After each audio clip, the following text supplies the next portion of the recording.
গভীর মনোযোগ। রাহমাতুল লিল আলামিন যখন সত্য ইসলামের দাওয়াত দিতে শুরু করলেন, নবীজি অনেক সময় তাকে ভালোবাসতেন, আলামিন বলতেন, সত্যবাদী বলতেন।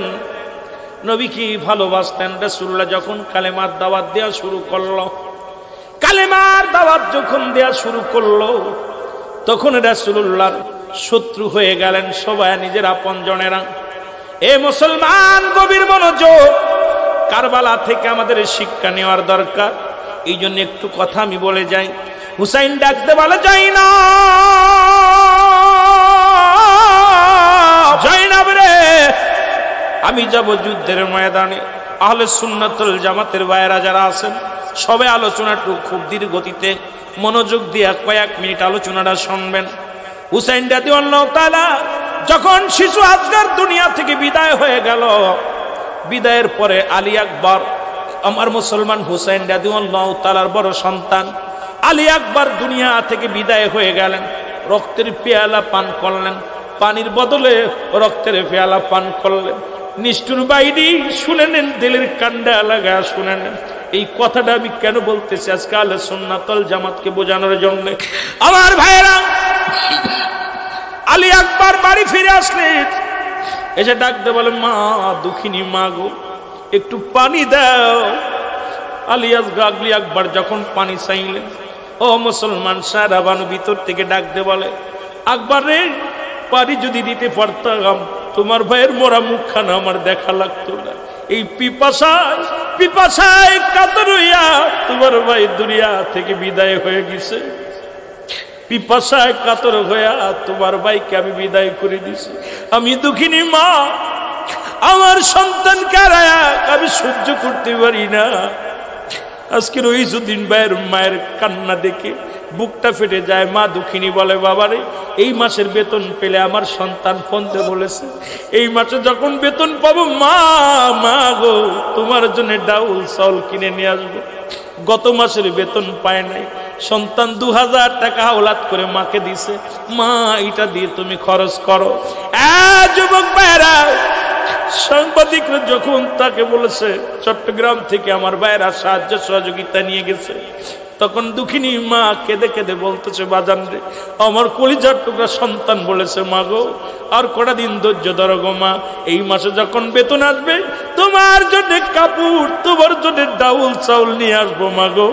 ও মা, মা বলে কে আমারে ডাক দিবে? কে আর আমার ফোনে মা বলে ডাক দিবে? আজকে মাকে বলি, মা গো, তোমার 1000 সন্তানেরা খাড়া আছে, তোমার 1000 সন্তানেরা জীবন দিতে প্রস্তুতি আছে। তোমার এক রইজ নয়, 1000 রইজ তোমার সন্তানেরা সামনে। মা গো, জোরে জোরে চিল্লায় বলা যাবে না আল্লাহু আকবার। আলী আকবর ডাকতে বলে, জানাম দক্ষিণী মা, একটু পানি দাও, পানি দাও। আলী আকবরকে ডাকতে বলে, সাহারা বানু ডাকতে বলে, আলী আকবর রে, যদি পানি দিতে পারতাম তোর ভাই দুনিয়া থেকে বিদায় নিত না। ভাইয়ের কথা বলিয়া আলী আকবর মায়ের পায়ে কসম করে সালাম করে চলে গেলেন। সৈন্যদের সঙ্গে ইয়াজিদ বাহিনীর সঙ্গে মোকাবেলা হলো। পিপাসায় কাতর হয়ে অনেক কাতরাইতেছিল একটু পানির জন্য। আলী আকবর বলেছিল, ইয়াজিদের দালালেরা রে, আমার জীবনটা নিয়ে নিবি, কোনো দাবি কোনো নাই, কোনো কষ্ট নাই, আমি একটু মরার আগে একটু পানি খাইতেছে, একটু পানি আমারে দে। আলী আকবরের সামনে যে রকম ইয়াজিদ বাহিনী পুলিশ, ওই ইয়াজিদ বাহিনীর নাম শুনেছি, এই গন্ডার বাহিনী দেখি নাই।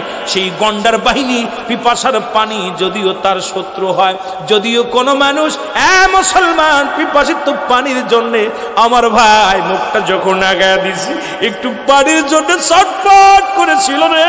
তোরা কেমন বাংলাদেশের প্রশাসন হইয়া, তোরা দেশ রক্ষক, তোরা জাতির অহংকার, তোরা বাংলাদেশের অহংকার, তোদের হাত থেকে যদি একটু পানি না পায়, তোরা কত ভালোবাসিস, দেশকে ভালোবাসিস না। তোরা কেমন মায়ের সন্তান, তোরা কেমন বাবার সন্তান, পিপাসিত মানুষের গালে একটু পানি পর্যন্ত তোরা দিতে চাস না। আল্লাহর কসম করে বলি, এমন একটা দিন আসবে সেদিন তোরাও মৃত্যুর সময় তোদের মুখে পানি পাবি না। জোরে বলেন ঠিক কিনা? আমার ভাইয়েরা, আমার বন্ধুরা, আলী আকবরের সামনে ঠিক ওই রকম ইয়াজিদ বাহিনী পুলিশ যেমন পানি ধরেছিল, আলী আকবরের সামনে পানি ধরে এরকম ঢালা হয়েছিল। আলী আকবর পানি কানা দিয়া একবার মুখি লাগাইবে, তাকে দেখে সাথী সঙ্গ কয়েকজন দুনিয়া থেকে বিদায় হয়ে গেছে। ডাকতে বলে না রে না, আমার সাথী যারা তারও পিপাসায় কাতর হয়ে গেছে। আলী আকবর পানি পান করব না। কসম দিয়া বলে ইয়া রাসূলুল্লাহ, আপনার ভালোবাসায় জীবন দিয়ে গেলাম। আলী আকবর শাহাদাতের পেয়ালা পান করলো। আলী আকবরের খবর চলে আসলো তাঁবুর মধ্যে। হুসাইন ডাকতে বলে তাঁবুর ভাইরা শোনো, তোমরা শোনো, আবার ছোট সন্তান আলী আসগার দুনিয়া থেকে বিদায়। আলী আকবর বিদায় হয়ে গেছে। এখন আমরা মুসলিমায় কয়েকজন আছি, তোমাদের অনুরোধ করি তোমরা চলে যাও। আমি রাসূলুল্লাহর কালেমার দাওয়াত দিতে এসেছি, যদি জীবন দিতে হয় জীবন দেয়া যাব, তবু আমি সত্যের দাওয়াত পৌঁছায় দিয়ে যাব। লোকজন বলে না না, যদি যেতে হয় সবাই একসাথে যাব, যদি বাঁচতে হয় একসাথে বাঁচবো, মরতে হয় একসাথে মরবো। শপথ করে থেকে গেলেন। ওই শপথ করা বাহিনী যারা আছে না, আহলে সুন্নাত ওয়াল জামাতের ভাইরা, আপনারা মরার জন্য কি প্রস্তুতি আছে? আল্লাহ কবুল করুক, জোরে বলেন আমিন। আল্লাহ এই দুনিয়ার মধ্যে হয়তো 80 বছর বেঁচে লাভ কি, 50 বছর বেঁচে লাভ কি, যেতেই তো হবে। মুসা আলাইহিস সালাম যেমনে বলেছিল আল্লাহ আমার হায়াত, আল্লাহ কয় মুসারে যত পর্যন্ত বাঁচতে চাও, তুমি একটা গরুর গায়ে যত পশম আছে এই কটা দিন যদি বাঁচতে চাও তোমাকে হায়াত দেয়া হলো। মুসা নবী কাল্লা গো, তারপরে কি হবে? কয় তোমার মরণ হবে। মুসা নবী কয় যদি মরণই হবে তাহলে 2 দিন পরে মরে লাভ কি? আমি বলবো আহলে সুন্নাত ওয়াল জামাতের ভাইরা, মৃত্যু তো অবধারিত হবেই হবে, তবে শহীদ রক্ত শহীদ রইজের জন্য, আহলে সুন্নাত ওয়াল জামাতকে মুসলমান ঐক্যবদ্ধ করার জন্য, সত্য ইসলামের পতাকা উত্তোলন করার জন্য আমরা হাসি মুখে জীবনটা দিয়ে দেব। জোরে বলেন ঠিক কিনা? আমার ভাইরা, আমার বন্ধুরা, আমার হুসাইন ডাকতে বলে যাই না,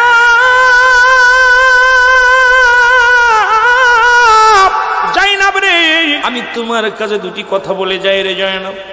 আমি যাব যুদ্ধের ময়দানে। জয়নাব, আমার জয়নালকে দেখে রাখবা, ছোট্ট মানুষ।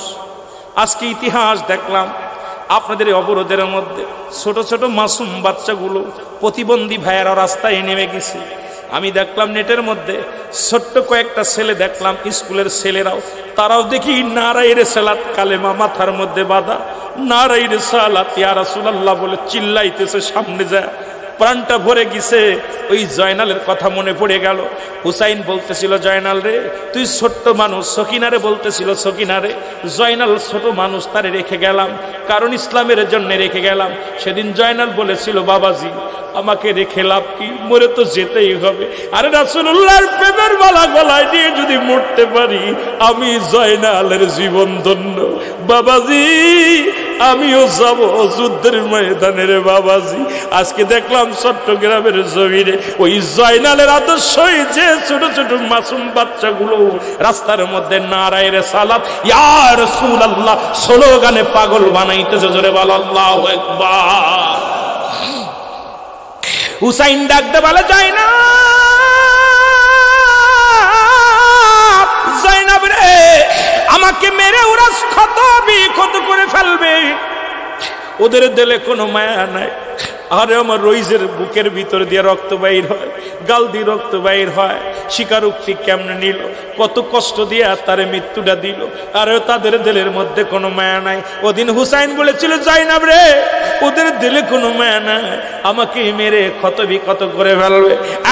জয়নাব আমার সকিনারে আমার লাশের পাশে আসতে দিবি না, যদি আমার লাশটা দেখে আমার লাশ দেখে সহ্য করতে পারবে না।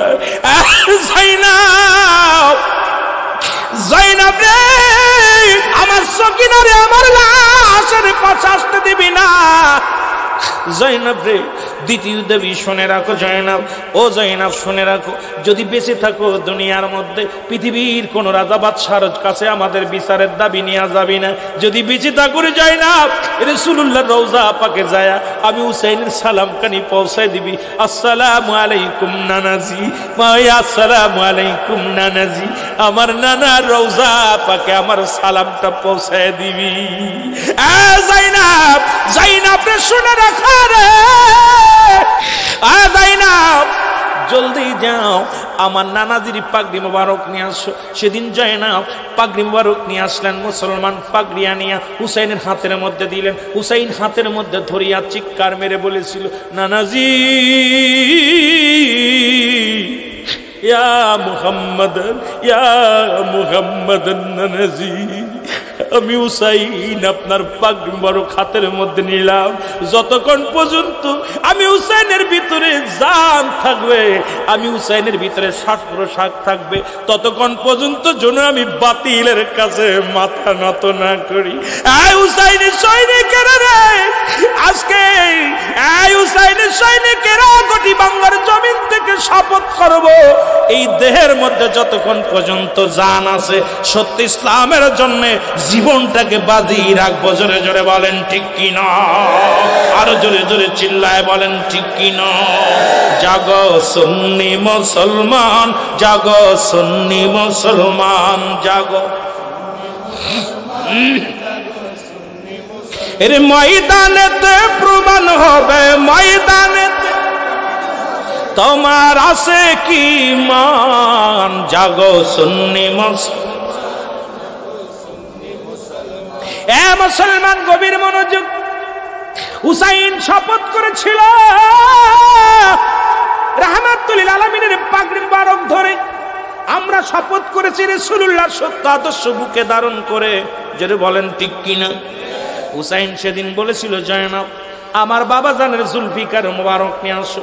হুসাইন রাদিয়াল্লাহু তাআলার কাছে জয়নাব যখন জুলফিকার মোবারক নিয়ে আসলেন, জুলফিকার মোবারক হাতের মধ্যে নিয়ে বলেছিল, বাবাজি আমি হুসাইন জীবনে তো এই তরবারি তোমার তরবারি হাতের মধ্যে নিলাম, আমি যেন বাতিলের সঙ্গে আপোষ না করি, আমি যেন অর্থের লোভে না পড়ে যায়, আমি যেন রাজ সিংহাসনের লোভে পড়ে না যায়, আমি যেন দুনিয়ার কোন লোভে না পড়ে যায়। বাবাজি আমার এই ন্যায়ের জন্য যেন আমার তরবারি চলে, বাতিলের কাছে যেন আমার মাথা নত না হয়। হুসাইন রাদিয়াল্লাহু তাআলা শপথ করেছিল। সেদিন হযরত আলী রাদিয়াল্লাহু তাআলা তরবারি হাতের মধ্যে নিয়ে আহলে সুন্নাত ওয়াল জামাত আজকে হাতে হাত রেখে শপথ করব, কোন ভাই যেন অর্থের লোভে না পড়ে যায়। আমাদেরকে কিনার জন্য বাতিলেরা উঠে পড়ে লাগেছে, আমাদের নেতা কর্মীদেরকে তারা বড় বড় পদ দেখে দিয়ে দিতে চায়, তারা চাচ্ছে মুসলমান, তারা গোপনে গোপনে তারা ষড়যন্ত্র শুরু করেছে। এই করার মাথা যদি কিনতে পারি তাহলে আহলে সুন্নাত ওয়াল জামাত পকেটে চলে আসবে। আমরা প্রতিজ্ঞা করব হুসাইনের মতো। এর আমরা হুসাইন যেমন প্রতিজ্ঞা করেছিল তরবারি হাতের মধ্যে নিয়ে, বাবাজি আমি হুসাইন তোমার তরবারি হাতের মধ্যে ধরেছি, জীবনের ভয় যেন না করি, জীবনের পরোয়া যেন না করি, মাথা যেন বাতিলের কাছে নত না করি, জীবন যেন ওদের হাতে কোরবানি হয়ে গেল, যেন অর্থের লোভে না পড়ি। আজকে সুন্নি জামাত আমরা যেন পিছু পাও না হই, পিছু পা হাঁটলে আমাদের আর দাঁড়ানোর জায়গা থাকবে না। নেমেছি তো পথে নেমেই থাকবো যতক্ষণ পর্যন্ত ন্যায় বিচার না পাবো। জোরে বলেন ঠিক কিনা? আর একটু জোরে বলেন ঠিক কিনা? এ আমার ভাইয়েরা, আমার বন্ধুরা, আমার হুসাইন রাদিয়াল্লাহু তাআলা ডাকতে বলে, ডাকতে বলে, জাইনাব ও জাইনাব আমির হামজার বল্লভ মুবারক নিয়ে আসো। সুবহানাল্লাহ বলেন। আর একটু জোরে। আমির হামজার বল্লভ মুবারক যখন নিয়ে আসলেন, বল্লভ মুবারক হাতের মধ্যে নিয়ে একটা চিৎকার মেরে বলেন, আমির হামজার ভাই বল্লভ হাতের মধ্যে নিয়ে বলে, আ মুহাম্মাদান, আমি আমির হামজার বল্লভ মুবারক। এক হাতের মধ্যে আর এক হাতের মধ্যে জুলফিকার, মাথার মধ্যে আপনার পাগড়ি মুবারক। আমি যেন বাতিলের কাছে মাথা নত না করি। আমরা ওলি আল্লাহদের সৈনিক, আমরা বাংলাদেশ, এই বাংলাদেশ ইসলাম পেয়েছে ওলি আল্লাহদের মাধ্যমে। আমির হামজার যেমন বল্লভ মুবারক পেয়ে আমার হুসাইন রাদিয়াল্লাহু তাআলা খুশি হয়েছিল, আমরা আল্লাহর হক্কানি ওলিদেরকে পেয়ে খুশি হয়েছি। আমাদের ওলি আল্লাহদের দোয়া আছে, আমরা ওই ওলি আল্লাহদের কদম মুবারক শপথ করে, আমরা কসম করে ময়দানে নামব, ওলি আল্লাহদের দোয়া নিয়ে আমরা ময়দানে ছুটব। যতক্ষণ পর্যন্ত সত্যের বিজয় না হয়, ইসলামের বিজয় না হয়, যতক্ষণ পর্যন্ত রইস হত্যার বিচার না পায়, যতক্ষণ পর্যন্ত মুসলমান আহলে সুন্নাত ওয়াল জামাত বাংলাদেশের ন্যায্য অধিকার না পায়, ততক্ষণ পর্যন্ত কোন মায়ের সন্তান পিছু পা হব না। জোরে বলেন ঠিক কিনা? যারা আলোচনার ময়দানে আছি, যারা ভণ্ড, ভণ্ডকে ভণ্ডই বলি। আমরা মাজার জিয়ারতের পক্ষে, মাজার পূজার পক্ষে না। কিন্তু আজকে যারা মাজার পূজা আমাদেরকে বানিয়েছে, তারা ভুলে গেলে হবে না, তারা কিছুদিন আগে দুর্গা পূজা করছে। জোরে বলেন ঠিক কিনা, আরো জোরে বলেন ঠিক কিনা। ইতিহাস ভুলে যাই নাই।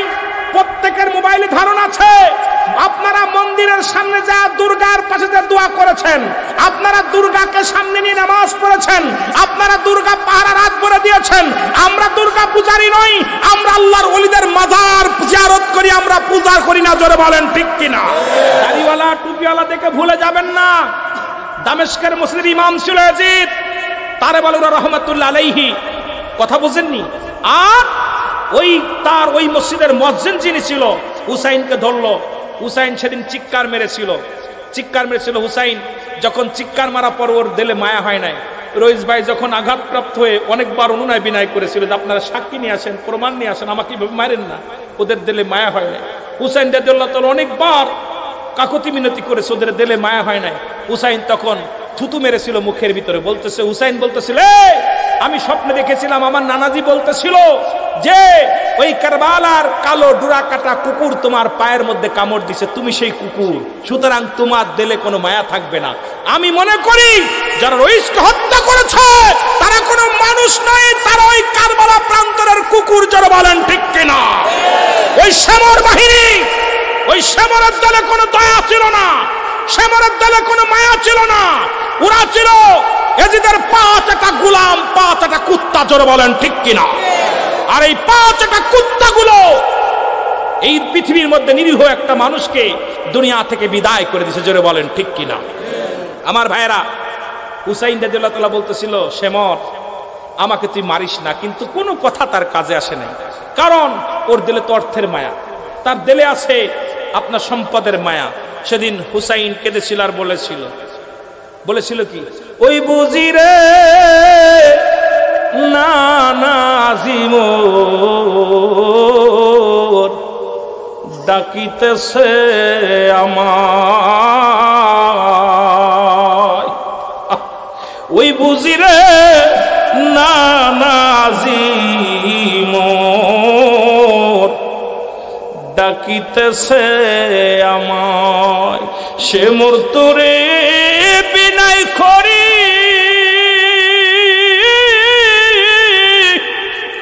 সালাসনার গলায় সুরি, এ গলাতে দিছেন সুমা আমারি নানা,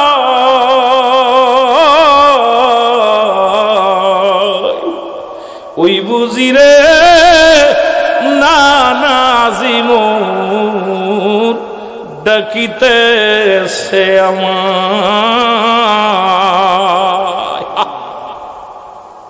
হুসাইন কাঁদতেছিল আর বলতেছিল, নানাজি আমরা ডাকতেছে।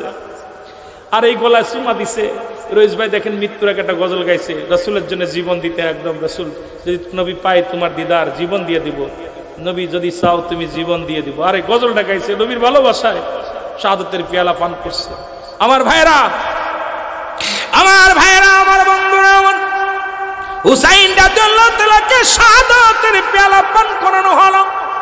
পান করায় ক্ষান্ত হয় না, তার মাথাটা তরবারির উপরে ধরে থুতু নিক্ষেপ করা হলো। এরপরে মুসলমান গায়ের উপর দিয়ে 70টা ঘোড়া চালানো হলো। হুসাইনের গায়ের গোস্তগুলো জমিনের মধ্যে টুকরা টুকরা হয়ে গেল।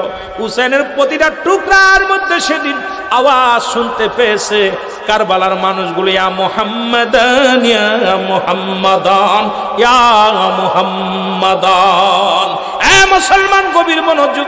হুসাইনকে মেরে ক্ষত বিক্ষত করেছে 21টি তরবারি। মুসলমান 21টি বা মুসলমান শুনে নাও তরবারির আঘাত।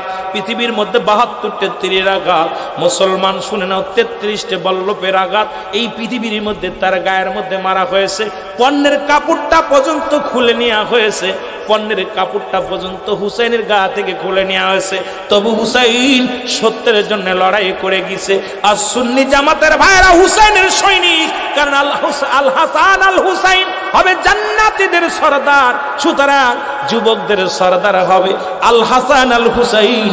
সুতরাং আহলে সুন্নাত ওয়াল জামাতের ভাইরা, সুতরাং আপনার ওই জান্নাতের সরদার যে পথে জীবন দেয়া গেছে আমরাও সেইভাবে দিতে চাই। শুধু রাসূলুল্লাহর ভালোবাসায় জীবনটা কি কুরবানি করে দিতে রাজি আছি কিনা? আর একটু জোরে বলেন আছি কিনা? পৃথিবীর ইতিহাস থেকে আমরা জানতে পেরেছি অসংখ্য মুনাফিক ছিল। উসমানকে হত্যা করলো কারা? আলীকে হত্যা করলো কারা? হযরত উমরকে হত্যা করলো কারা? আমরা ভুলে যাই না, ইতিহাস ভুলে যাই নাই। সুতরাং আহলে সুন্নাত ওয়াল জামাত সতর্ক থাকতে হবে ওই মুনাফিকরা যেন আমাদের ভিতরে প্রবেশ না করে। জোরে বলেন ঠিক কিনা? আমার ভাইরা বলবে আমরা এজিদের দলেও ছিলাম না, হুসাইনের দলেও ছিলাম না। নবীজি বলবে আমিও আজকে তোমাদের পক্ষেও না বিপক্ষেও না, তোমরা দূর হয়ে যাও। আর এক দল লোক ধরে আসবে, ইয়া রাসূলুল্লাহ, ইয়া হাবিবাল্লাহ, আমাদেরকে সাহায্য কর। নবী বলে তোমরা কারা? বলবে হুজুর আমরা এজিদের দলে ছিলাম, তবে হুসাইনের গায়ে একটা তীর মারি নাই, বর্ষা মারি নাই, পাথর মারি নাই। নবীজি বলবে আমার হুসাইনকে যখন হত্যা করেছিল তোমরা দেখছো, যদি ওদের হুসাইনের পক্ষে থাকতে আমার হুসাইনকে এভাবে নির্মমভাবে হত্যা করতো না। আমার হুসাইন যখন কেঁদেছিল ইয়া মুহাম্মাদান, আমি নবী রওজায় থাকতে পারি নাই, ছুটে চলে আসছি। আমি নবী, আমার নবীজির কলিজার মধ্যে লাগছে, আমার হুসাইনের রক্ত যখন জমিনের মধ্যে পড়ছে আমি নবী সহ্য করতে পারি নাই। আমার হুসাইন যখন তরবারির পিছনে নিচেই পড়ে যখন ইয়া মুহাম্মাদান বলে ডাক দিছে আমি নবীজি সহ্য করতে পারি নাই, রওজা থেকে ছুটে আসছি। অথচ তোমাদের দিলে মায়া হয় নাই, তোমাদের দিলে দয়া হয় নাই, তোমরা হত্যা করেছো, তোমরা দাঁড়িয়ে দাঁড়িয়ে দেখেছো। আমি নবী আজকে তোমাদের সাহায্যের হাত বাড়াইবো না, তোমরা দূর হয়ে যাও। আর এক দল লোক দৌড়ে আসবে, বলে ইয়া রাসূলুল্লাহ, ইয়া হাবিবাল্লাহ, আমাদেরকে সাহায্য করেন। নবীজি বলবে তোমরা কারা? বলবে ইয়া রাসূলুল্লাহ, ইয়া হাবিবাল্লাহ, আমরা হুসাইনকেও দেখি নাই, এজিদকেও দেখি নাই, তবে উলামায়ে কেরাম যখন শানে কারবালার আলোচনা করত নবী গো, তখন আমরা হুসাইনের মহব্বতে চোখে পানি আসছে, হুসাইনের কথা বললেই বুকের ভিতর কাঁপন ধরছে। ইয়া রাসূলুল্লাহ, ইয়া হাবিবাল্লাহ, নবী গো আমরা তো হুসাইনকেও পাই নাই, আমরা নবীজিকেও পাই নাই, এজিদকেও পাই নাই। আমার নবী বলবে আয় তোরা, আমি নবী তোদের বুকে নিয়ে জান্নাতে যাব। কারণ আমার হাসান হুসাইনের জন্য যাদের চোখ দিয়া পানি গড়ায় পড়বে, যাদের অন্তরাত্মা কানবে, আমি নবী হাত ধরে জান্নাতে নিব। সুতরাং আহলে সুন্নাত ওয়াল জামাতের প্রতিটা কর্মী হলো হাসান হুসাইনের সৈনিক, আহলে সুন্নাত ওয়াল জামাতের প্রতিটা সৈন্য হলো হাসান হুসাইনের সৈনিক, আহলে সুন্নাত ওয়াল জামাতের প্রতিটা নক্ষত্র হলো হাসান হুসাইনের সৈনিক। সুতরাং হাসান হুসাইনের সৈনিকেরা পৃথিবীর কোনো পরোয়া করে না, কোনো বোমাকে ভয় পায় না, কোনো ক্ষেপণাস্ত্রকে ভয় পায় না। আহলে সুন্নাত ওয়াল জামাতের কর্মীরা আমরা জীবনে শান্তিপ্রিয় দল, আমরা হুসাইনি প্রেমিক দল। আমরা চোখের পানিতে প্রমাণ করতে চাই, আমরা আকাশ বাতাসকে জানিয়ে দিতে চাই, আমরা রাসূলকে ভালোবেসে, আমরা হুসাইনকে ভালোবেসে আমরা জীবন কি অন্যায় করেছি। আমাদের ভালোবাসা নবীকে দুরূদ পড়া, আমাদের ভালোবাসা নবীর কিয়াম করা, আমাদের ভালোবাসা আমার নবীর সালাতু সালাম বলা, আমাদের ভালোবাসা আমার নবীকে হাজির নাজর মানা, আমার নবীর ভালোবাসা হয় আমরা হাসি মুখে জীবন দিতে রাজি আছি। জোরে বলেন ঠিক কিনা? আরো জোরে বলেন ঠিক কিনা? আল্লাহ আমাদের কবুল করুক। জোরে বলেন আমিন। আরো জোরে বলেন আমিন। এ দুনিয়ার মুসলমান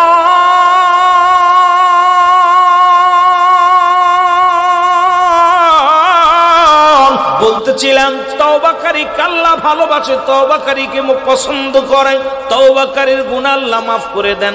সুযোগ পাইলাম তওবা করলাম।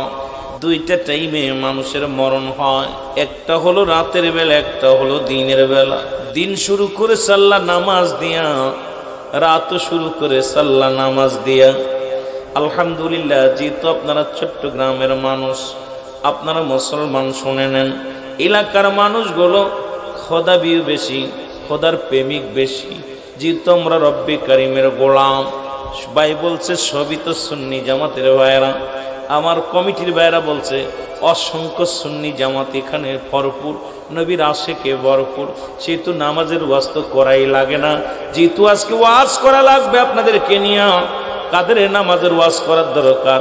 ইহুদি খ্রিস্টানদের কাছে, অমুসলিমদের কাছে আজকে নামাজের ওয়াজ করা লাগে, মুসলমানদের কাছে বড় লজ্জা লাগে। জোরে বলেন ঠিক কিনা? এর মুসলমান রাত শুরু করেছে আমার রব্বে কারিম নামাজ দিয়া গো, দিন শুরু করেছে নামাজ দিয়া। রাতের শুরু হলো মাগরিব, 3 রাকাত, দিনের শুরু হলো ফজর। মুসলমান 2 রাকাত সুন্নাত নামাজ তুমি আদায় করলা, সঙ্গে সঙ্গে তুমি নবীর প্রেমিক হয়ে গেলা। এখন সুন্নি জামাতের যদি সদস্য বলে দাবি করতে হয়, অবশ্যই রাসূলের সুন্নাত মেনে চলা লাগবে কি লাগবে না? জোরে বলেন, লাগবে কি লাগবে না? এখন মুখে মুখে বললেন আমি হালে সুন্নাতুল জামাতের একজন কর্ণধার, আমি ভাইস প্রেসিডেন্ট, আমি অমুক প্রেসিডেন্ট, অমুক মোল্লা। মসজিদে আজান দিলে খবর পাই না, লজ্জা লাগে। অন্য কেউ দেখে তখন আমাদেরকে লজ্জা দেয়। সুন্নি জামাতের মানুষ নামাজ পড়ে কম, এটা বড় লজ্জা লাগে। কথাগুলো শুনলেও কষ্ট হয়, কারণ নামাজ মুসলমান শুনে নাও। 2 রাকাত সুন্নাত নামাজ তুমি আদায় করলা, সঙ্গে সঙ্গে তুমি হয়ে গেলা রাসূলের প্রেমিক। এবার 2 রাকাত ফরজ নামাজ তুমি আদায় করলা, সঙ্গে সঙ্গে তুমি হয়ে গেলা আল্লাহর গোলাম। এখন যদি দিনের মধ্যে তোমার মৃত্যু হয়, তোমার মরণটা হবে আমার আল্লাহর গোলাম রাসূলের প্রেমিক। ভাই রইসুদ্দিনকে দুনিয়া থেকে বিদায় করে দিছে। উনি ফজরের নামাজ নিজেই জামাতে পড়াইছে, নিজেই জামাতে নামাজ পড়াইছে মুসল্লিদেরকে নিয়ে। উনি রাসূলের সুন্নাত তরিকায় সালাতু সালাম পাঠ করিয়া আযান দিছে, মসজিদের মধ্যে সালাতু সালাম পাঠ করা হয়েছে। এরপরে দুনিয়া থেকে তারে বিদায় করে দিছে। আমি মনে করি মুসলমান শুনে নাও, তিনি 1 নম্বরেই নবীর প্রেমিক ছিল, আল্লাহর গোলাম ছিল, এর মধ্যে কোনো সন্দেহ নাই। জয় বলেন ঠিক কিনা? এখন যদি আপনি রাতের দিনের মধ্যে মৃত্যু হয়, সুন্নাতও পড়েন নাই, ফরজও পড়েন নাই, কার দলের লোক হইবেন? রাকাত সুন্নাতের সঙ্গে সম্পর্ক নাই, ফরজের সঙ্গে সম্পর্ক নাই, নবীর সাথে সম্পর্ক নাই, আল্লাহর সঙ্গে সম্পর্ক নাই। আপনার সম্পর্ক মাস্টার ইবলিসের সঙ্গে। জোরে বলেন ঠিক কি? জোরে বলেন ঠিক কি? ও মুসলমান শুনে নাও, শুনে নাও, 1 ওয়াক্ত নামাজ কাজা দিলে 80 খুতবা পরিমাণ জাহান্নাম, যার 1 খুতবা পরিমাণ হলো 2,88,00,000 বছর।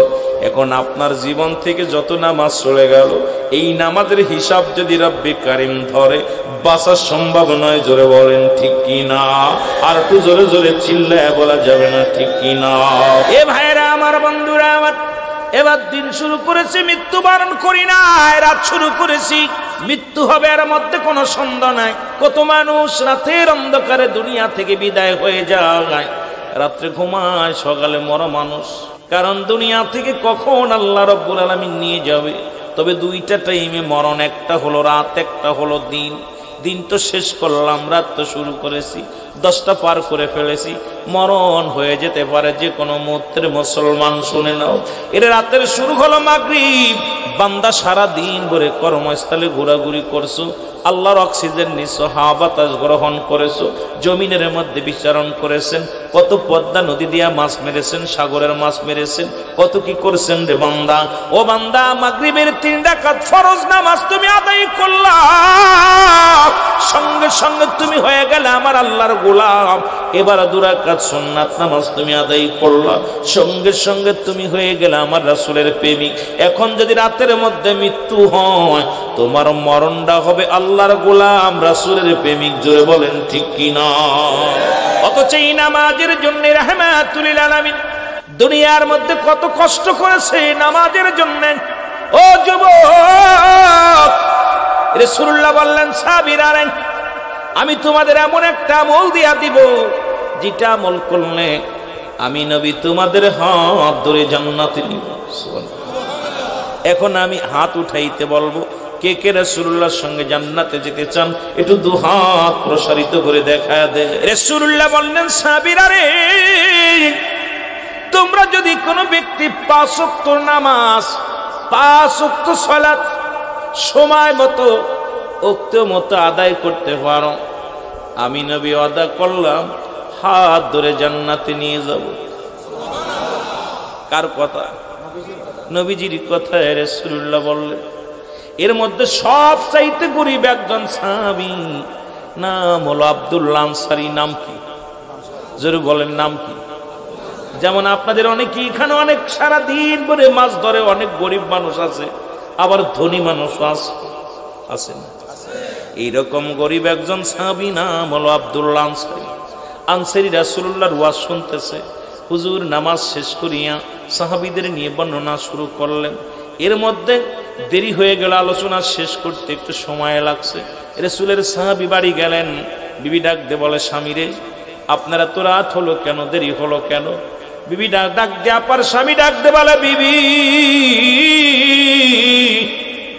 রাহমাতুল লিল আলামিন আজকে ওয়াজ করছে, সেই আলোচনা শুনতে যা একটু দেরি হয়ে গেছে গো।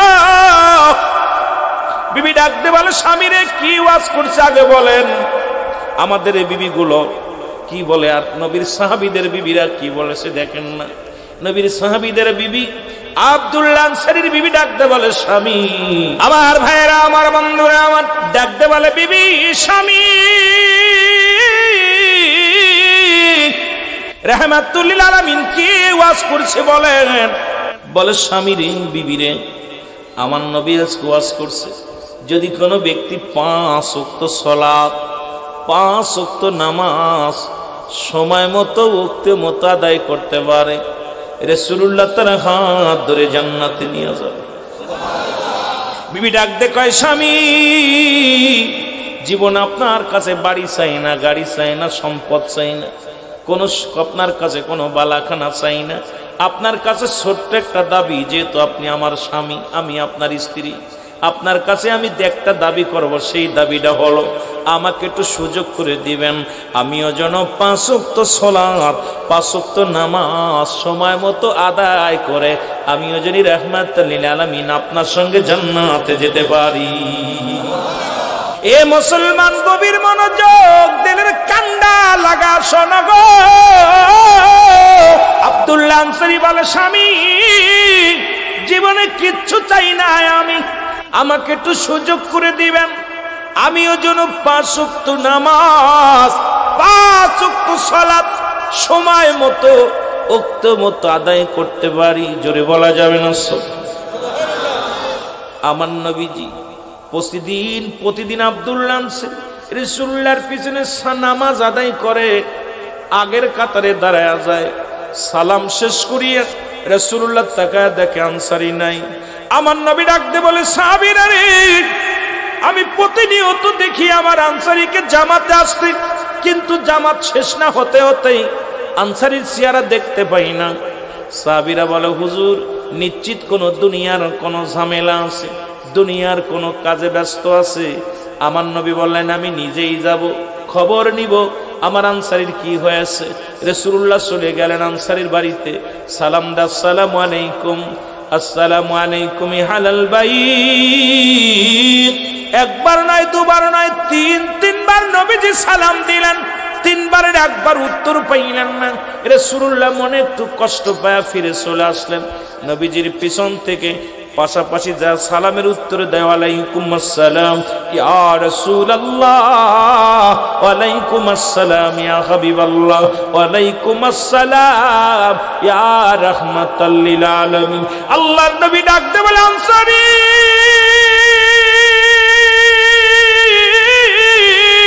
তুমি 3বার সালামের জবাব দিলাম, তার মানে আর বুঝতে বাকি নাই তুমি 3বারই সালাম শুনেছিল, উত্তর দাও নাই। আনসারী বলে, নবী গো,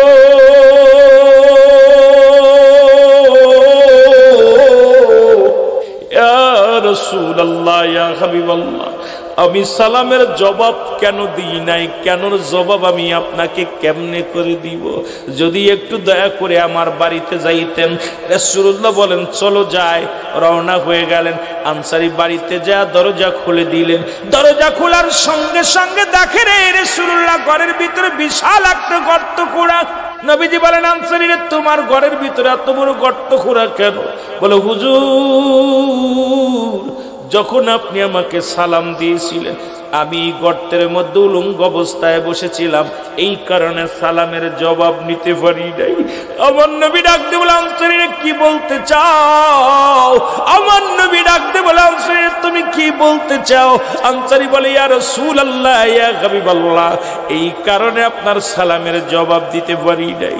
আমার নবী বলে, আনসারী, কি বর্ণনা করতে চাও বলো। আনসারী বলে, নবী গো, ও মায়ার নবী, ওই কদে আপনি কিছুদিন আগে ওয়াজ করলেন, যে ব্যক্তি 5 ওয়াক্ত নামাজ 5 ওয়াক্ত সালাত সময় মতো আদায় করতে পারবে, আপনি তার হাত ধরে জান্নাতে নিয়ে যাবেন। ইয়া রাসূলুল্লাহ, ইয়া হাবিবাল্লাহ, এই ওয়াজটা আমি বাড়ি এসে করি। আমার বিবি কয়, স্বামী রে, আপনি আমাকে একটু সুযোগ করে দিবেন, আমিও যেন 5 ওয়াক্ত সালাত 5 ওয়াক্ত নামাজ সময় মতো আদায় করতে পারি। নবী গো, আমি এমন গরিব মানুষ, আমরা স্বামী স্ত্রী মিলে মাত্র 1 টুকরা কাপড় গো। যখন আজান পড়ে যায়, আমার বিবি উলঙ্গ অবস্থায় গর্তের মধ্যে বয়া থাকে। আমি নামাজ শেষ করে বাড়িতে আসি, আবার এই গর্তের মধ্যে প্রবেশ করি। ইয়া রাসূলুল্লাহ, আমার পণ্যের কাপড়টা খুলে দিই, এই কাপড়টা পরিধান করে আমার বিবি নামাজে দাঁড়ায়া যায়। আপনি যখন আমাকে সালাম দিয়েছিলেন নবী গো, ইয়া রাসূলুল্লাহ, ইয়া হাবিবাল্লাহ, তখন আমি উলঙ্গ অবস্থায় গর্তের মধ্যে বসেছিলাম, এই কারণে সালামের জবাব নিতে পারি নাই। আমার নবী ডাক দিলেন, আনসারী রে, আমার বুকের মধ্যে আয়। আমি নবী ওয়াদা করেছি, আমি নবী কথা দিলাম, ইয়াউমাল কিয়ামতের ময়দানে তোদের স্বামী স্ত্রী দুজনকে নিয়ে আমি নবী জান্নাতে যাব। জোরে জোরে চিল্লায় বলা যাবে না মারহাবা। আমার নবীর সাহাবীরা যদি 1 কাপড়ে স্বামী স্ত্রী নামাজ আদায় করতে পারেন, আপনি কেন পারবেন না? জবাব দিতে পারবেন না? কারণ রাসূলুল্লাহ নামাজের জন্য কত কষ্ট করেছে, নামাজের জন্য তালিম দিছে, নামাজের জন্য নবীর সাহাবীরা। আপনারা জানেন মুসলমান, এই নামাজের জন্য রাসূলুল্লাহ জীবনে কত কষ্ট করেছে। নামাজের দাওয়াত দিতে যাইয়া রাসূলের রক্তে লাল হয়েছে জমিনের মধ্যে, নবীর গায়ের রক্ত জমিনের মধ্যে ঝরছে। নামাজের দাওয়াত দিতে যাইয়া রাসূলুল্লাহ মানুষের উপহাস হয়েছে। রাসূলুল্লাহ নামাজের দাওয়াত দিতে যাইয়া নবীর উপরে পাথরের আঘাত চলেছে। রাসূলুল্লাহ নামাজের দাওয়াত দিতে যাইয়া কত মানুষ, যখন নবীজি এই দাওয়াত দিতে যায় কত না কষ্ট করেছে। সেই নামাজকে হলে সুন্নাতুল জামাতের ভাইরা সেই নামাজ কাজা করতে পারে, তবে এমন নামাজ পড়ে আমার নবীর সাহাবীরা। শোনো,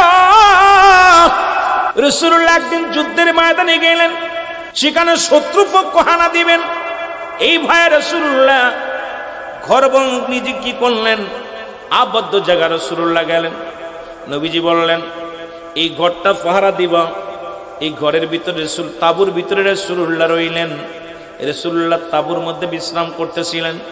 সাহাবী দুজন সাহাবীকে হুজুর ডিউটি দিলেন, একজন রাত 12টা পর্যন্ত ডিউটি করবে, আরেকজন 12টা থেকে শেষ রাত পর্যন্ত ডিউটি করবে। মুসলমান শুনে নাও, রাত যখন 12টা পর্যন্ত একজনের ডিউটি হয়ে গেল, দ্বিতীয় জন যখন 12টার পর থেকে শেষ রাত পর্যন্ত ডিউটির জন্য আসছে, উনি এসে চিন্তা করে শুধু শুধু জেগে জেগে লাভ কি, আমি নামাজের মধ্যে দাঁড়ায়া যাই। যেহেতু শত্রুপক্ষের মানুষ নাই, শত্রুপক্ষের মানুষ আসার সম্ভাবনায়, এইবার উনি উত্তম রূপ ওযু করে নামাজে দাঁড়ায়া গেলেন। নামাজের ভিতরে এত মজা পাচ্ছিল, এত ভাবে এত সুন্দর মজা পাইতেছিল নামাজে দাঁড়ায়া। এদিকে শত্রুপক্ষের মানুষ আসলো, আসিয়া এটা গাছ মনে করে তীর মারলেন, যে মানুষ না গাছ দেখার জন্য। একটা তীর মারছে, তীরটা উরুতের এপার ওপার হয়ে গেছে, এপার উরুতের মধ্যে প্রবেশ করেছে। আর একটা তীর মারার জন্য যখন ধরছে, এই তীরটা বুক বরাবর আসতেছে। হঠাৎ করে সাহাবী নামাজ ছেড়ে দিছে। নামাজ ছেড়ে দেওয়ার পর এরপরে রক্ত ছড়তেছে জমিনের মধ্যে। রাসূলুল্লাহর ঘুম ভাঙলো সকালবেলা। রাসূল উঠে দেখে সাহাবীর উরুতের মধ্যে তীর ভরা রয়েছে। সাহাবীকে জিগায়, তোমার উরুতের মধ্যে কেমনে তীর ভরা হলো?